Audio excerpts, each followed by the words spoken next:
If money keeps slipping through your hands no matter how much you earn, and you've decided you're just bad with it, I want you to consider this. You're not bad with money. You're repeating an old story. You're running a script about money that was written long before you were old enough to read it. We like to think our money choices are rational, the product of budgets and self-control and willpower.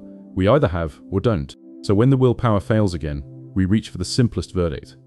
I'm just bad with money. But notice how strangely consistent the badness is. The same patterns, the same panic, the same quiet beliefs about whether there will ever be enough. That's not randomness. That's a recording, playing the same track it's always played.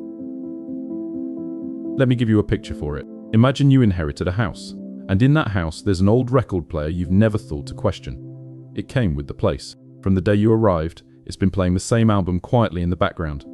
Songs like Money is Dangerous, or Rich People Are Greedy, or There's Never Enough, so grab what you can, or Wanting More is Shameful. You don't remember choosing this music. You just got so used to it that you stopped hearing it as music at all. You started hearing it as the truth.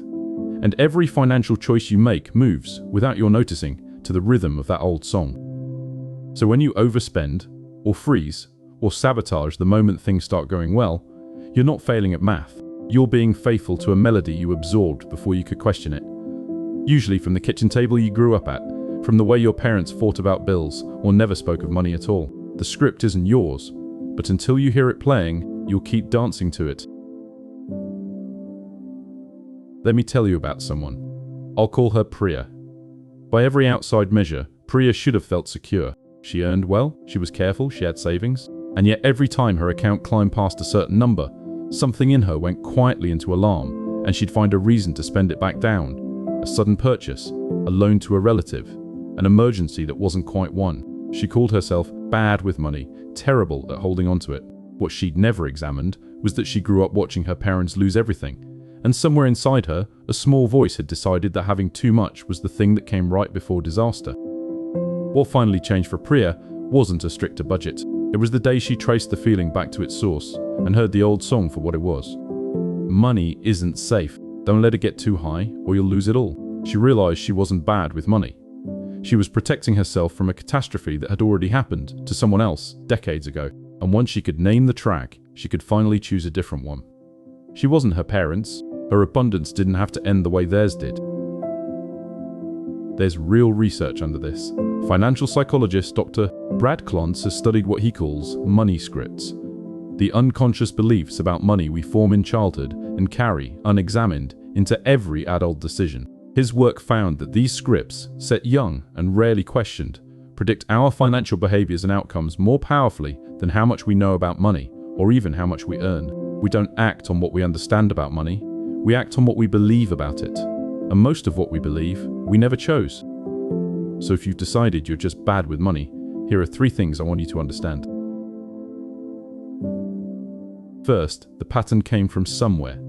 Before you accept the label, get curious about the origin. What did money feel like in the house you grew up in?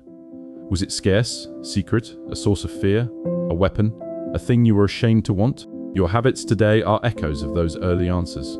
You can't change a script you can't hear.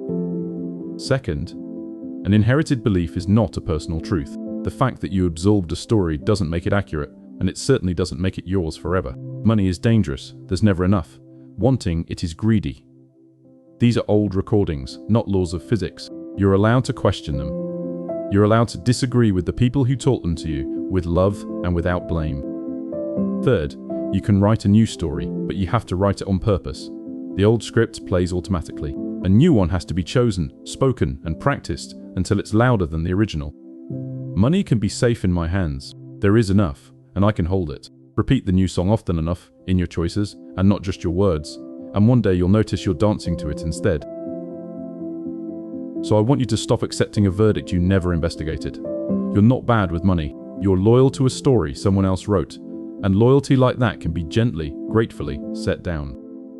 The investor Warren Buffett once said, "The chains of habit are too light to be felt until they are too heavy to be broken." But here's the part he leaves unsaid. Once you finally feel the chain, you can begin to unlink it. You were never bad with money. You were just faithful to an old song nobody ever told you that you could change. So listen for the music and write yourself a new one.